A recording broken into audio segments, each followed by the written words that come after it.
Russia just crossed the line. In one of its latest drone attacks, the Kremlin struck a U.S. factory, a civilian factory, with no connection to Ukraine's defense or the military, leaving numerous innocent people wounded. Americans are outraged, and the nation's president, Donald Trump, has made a major statement in the aftermath of the attack, implying that Ukraine may soon have the power to hit back against Russia like never before, potentially via long-range missile strikes. Here's a full breakdown of what happened and what it may mean for the future of the Ukraine-Russia war. In the early hours of Thursday, August 21st, Russia once more launched one of its massive drone and missile attacks on targets across Ukraine. In total, the attack was said to include over 570 drones and approximately 40 missiles. While Ukraine was able to take out a large percentage of the enemy's weapons, thanks to its domestic and ally-supplied air defense systems, some of them managed to strike their targets, causing explosions, fires, and casualties, as shown in multiple images from scenes across the nation. 2 of the missiles struck an American electronics factory, situated in the remote city of Mukachevo, which is located in far western Ukraine, quite close to the country's borders with European Union and NATO nations Hungary, Slovakia, Poland, and Romania. Ukraine's Minister of Foreign Affairs, Andriy Sybiha, was one of the first to report the news on X, writing, "Contrary to all efforts to end the war, Russia undertook a massive combined airstrike on Ukraine overnight. Hundreds of drones, hypersonic, ballistic, and cruise missiles on civilian and energy infrastructure." One of the missiles struck a major American electronics manufacturer in our westernmost region, leading to serious damage and casualties, a fully civilian facility that has nothing to do with defense or the military.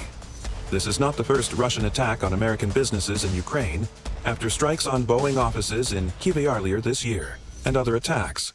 No military logic or necessity, just terror against people, businesses, and normal life in our country. This is why efforts to force Russia and the war are so critical, and we reiterate Ukraine's willingness to make every effort to bring peace closer. The meetings of leaders in a bilateral Ukraine-Russia and trilateral Ukraine-US-Russia formats are crucial to enable diplomacy. Equally important is the work to provide Ukraine with robust security guarantees from partners, including the United States and European allies. Overnight strikes also demonstrate the urgency of strengthening Ukraine's air defense with additional systems and interceptors. As Sybiha notes, Russia's weapons have hit U.S.-linked targets in the past, like back in June of this year, when Russia launched hundreds of drones and 7 missiles towards Kyiv, damaging a Boeing office in the process. However, this attack feels much larger and more significant. Because no Boeing staff were hurt in June, but multiple workers were wounded at the factory in Mukachevo, which is owned and operated by the American manufacturing company Flex Limited. One of the largest companies of its kind in the world, Flex was founded in the U.S., is listed on NASDAQ, and has headquarters in both Austin, Texas, and Singapore. The company has more than 100 offices and factories worldwide, and employs more than 148,000 people. While Flex, as a company, has some history of producing components for aerospace and defense, among other fields like health, housing, energy, and communication, the Mukachevo plant has absolutely zero military connections. It has been operating for over 13 years and extends across more than 590,000 square feet, specializing in components for the likes of coffee machines, printer cartridges, and other everyday items. This was confirmed by Flex itself, which issued a statement shortly after news of the attack broke. On the morning of August 21st, 2025, our facility in Mukachevo, Ukraine, was damaged during a missile strike. Our emergency protocols were executed to ensure the full evacuation of the site. A few employees and contractors were injured during the strike and remain in the hospital. Flex is providing full support to them and their families, and we are engaging with our relevant U.S. government officials and agencies. We have activated our business continuity plan to ensure ongoing operations and are currently assessing the extent of damage to our facility. Our Mukachevo facility is dedicated to consumer and lifestyle products and has no role, past or present, in military or defense production. While the incident is of extreme significance to our Flex teammates, the facility represents approximately 1% of Flex's revenue. The facility also employs over 2,600 people, and around 600 of its workers were on the job at around 4:30 in the morning when the Russian-caliber cruise missiles hit their workplace. Fortunately, Air raid sirens had rang out in the preceding moments, giving the majority of the workers the chance to take cover in secure areas or flee the premises. While most made it out unscathed, the factory itself suffered serious damage. Miroslav Bilecki, governor of the Transcarpathia region, revealed that around one-third of the plant burnt down as a result of the attack.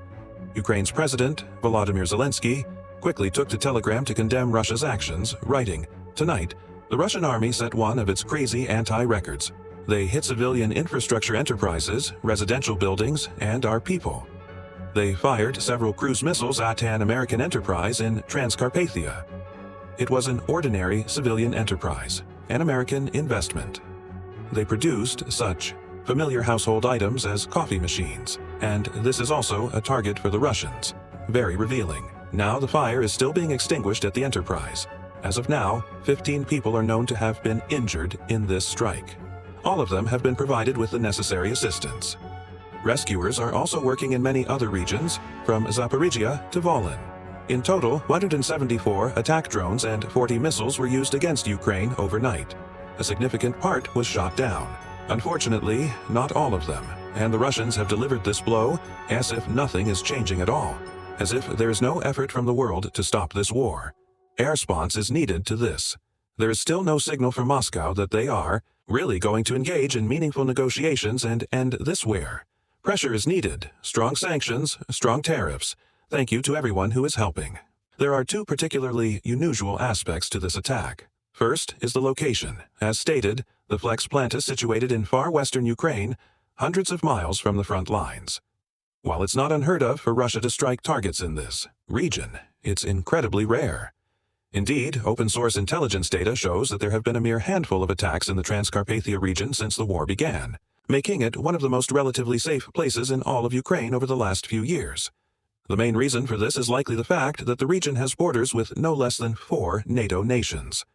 While Russia may have plans to launch an attack on NATO in the future, it has most likely wanted to minimize the risk of any of its drones or missiles accidentally missing their targets and ending up passing the borders, dealing damage or causing casualties in a country like Romania or Hungary. So, why now? Why would the Kremlin suddenly order an attack on a region that's so far from the front lines, has no notable buildup of Ukrainian military personnel, and is so close to NATO borders too? Well, that leads on to the second unusual element of this. Strike. The timing. The attack comes mere days after Russia's President Vladimir Putin met with President Trump to discuss a possible ceasefire or peace agreement. At the time, Trump and other officials appeared optimistic, believing that Putin was prepared to make concessions and that a deal might finally be reached to bring the conflict to a close. While nobody expected Russia to stop attacking Ukraine in the meantime, the Kremlin could have made the decision to ease off on some of its long-range deep strikes as a sign that it was willing to work for peace. Instead, it's done the opposite, launching a massive attack on targets deep into Ukraine, and even going one step further by specifically targeting an American enterprise on Ukrainian soil. While Russia has issued no explanation for its attack on the Flex factory, the timing of the strike almost seems like a provocation, as the Kremlin wants to show it can do whatever it wants, regardless of international pressure. Some officials have even said that Putin is attempting to humiliate and undermine the U.S., as noted by Andy Hunter, president of the American Chamber of Commerce in Ukraine, who wrote on X, "Overnight, Russian missiles attacked one of the largest American investments in Ukraine, Flex, an active member of the American Chamber of Commerce. Russia continues to destroy and humiliate U.S. businesses in Ukraine, targeting companies that invest and trade on the U.S. stock markets. Russia is not only destroying Ukraine, it is undermining U.S. leadership, values, and U.S. business. Russia is not seeking peace. It is attacking American interests and values. We are calling on President Donald Trump to stand with American business in Ukraine, stand with the values that built America, show Putin that the United States protects its own." Luckily, no employees were killed in the missile strike due to the company observing stringent safety measures. Elsewhere across social media, countless Americans have expressed their shock and outrage at the latest attack, with many calling on the country's leader, President Trump, to take action. And it appears that Trump has heard the calls and may be ready to shift his stance on the conflict in a quite dramatic way. Taking to Truth Social, Trump's own social media platform, the 47th president wrote a cryptic yet revealing post. "It is very hard, if not impossible, to win a war without attacking an invader's country. It's like a great team in sports that has a fantastic defense, but is not allowed to play offense. There is no chance of winning. It is like that with Ukraine and Russia. Crooked and grossly incompetent Joe Biden would not let Ukraine fight back, only defend. How did that work out? Regardless, this is a war that would have never happened if I were president. Zero chance. Interesting times ahead? President DJT. Many observers have interpreted this post as one of Trump's most pro-Ukraine statements so far, as he explicitly criticizes the previous administration for preventing Kiev from being able to strike back at Russia. This is a clear reference to the fact that former President Joe Biden initially prohibited Ukraine from using ally-supplied weapons, like long-range ATACMS missiles, against targets on Russian soil. This led to widespread frustration at the time, as Ukraine suffered the damage, destruction, and casualties of Russian missiles and drones, but didn't have permission to launch counterattacks with the powerful US-made missiles in its arsenal. Biden eventually lifted the ban, and Kyiv has since used ATACMS and other long-range ally-supplied missiles like Scalp-EG, the French variant of the UK Storm Shadow, to hit high-value targets in Russia. However, if it had been given permission to use those weapons earlier, it could be in a significantly stronger position today. It can't be known exactly how the war might have turned out if the initial deep strike bans had been lifted sooner. But the fact that Trump is even suggesting that Ukraine should have the right to play offense, as he puts it, and strike back against Russia is a big deal. The three-word conclusion of Trump's post, "interesting times ahead," could also suggest that the situation is about to take a major turn. The president has not specifically stated exactly what powers or weapons he might grant to Ukraine, but multiple media outlets and experts have weighed in with their views that Trump is possibly laying the groundwork for more long-range strikes from Ukraine into Russia. Such attacks could prove game-changing for the next phase of the war, as Ukraine has proven time and time again that it is adept at identifying the most valuable Russian targets and taking them out with ruthless precision when it has the tools and permission to do so. It has, on numerous occasions, launched seismic strikes on Russian military locations and important infrastructure, including the likes of command posts, ammunition storage facilities, fuel depots, oil refineries, airfields, and so on. Each time one of these targets takes a hit, Russia feels the full effects. As its war machine weakens, its economy suffers, and its invasion plans are delayed and disrupted over and over again.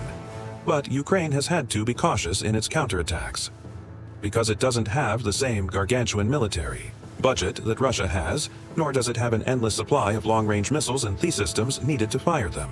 It has worked hard to improve its domestic missile programs, like the Neptune missiles, while also relying heavily on key allies, like the US and UK, to deliver additional rockets, such as the aforementioned ATACMS, Storm Shadows, and French Scalp-EG. And when it has missiles to use, Ukraine doesn't wastefully fire them into Russia at random targets. It aims to extract as much value out of each one as it possibly can, doing everything in its power to increase the odds of its strikes being successful. It wants to deal as much damage and weaken the Kremlin as much as possible with every single missile. If Trump were, for example, to send more weapons to Ukraine, the country could plan more attacks on the likes of oil pipelines, drone production plants, and other important cogs in the Russian military machine. Alternatively, Trump could work with NATO allies to deliver even more deadly long-range missiles to the Ukrainian armed forces, perhaps opening up the possibility of strikes on targets that are hundreds or even thousands of miles behind the front lines, forcing Russia into the same state of fear and panic that grips Ukraine, never knowing where the next strike might land. In either case, as the president himself states, there are sure to be interesting times ahead in the days and weeks to come as the conflict continues to evolve, and a lot will depend on how the US responds to this latest provocation. It also remains to be seen if Putin is truly willing to meet with Zelensky yet at some point in the near future to thrash out the details of a peace deal. In the wake of the August 15th meeting between Putin and Trump in Alaska, both leaders emerged seemingly optimistic, with Trump holding off on plans to impose additional sanctions on Moscow and calling the talks highly productive. Trump also stated that he and Putin had discussed security guarantees for Kiev as part of a future deal, which could pave the way to peace at last. Unfortunately, since then, Kremlin officials have downplayed the prospect of peace talks, suggesting that there is still some way to go before Russia will be willing to order its troops to stand down.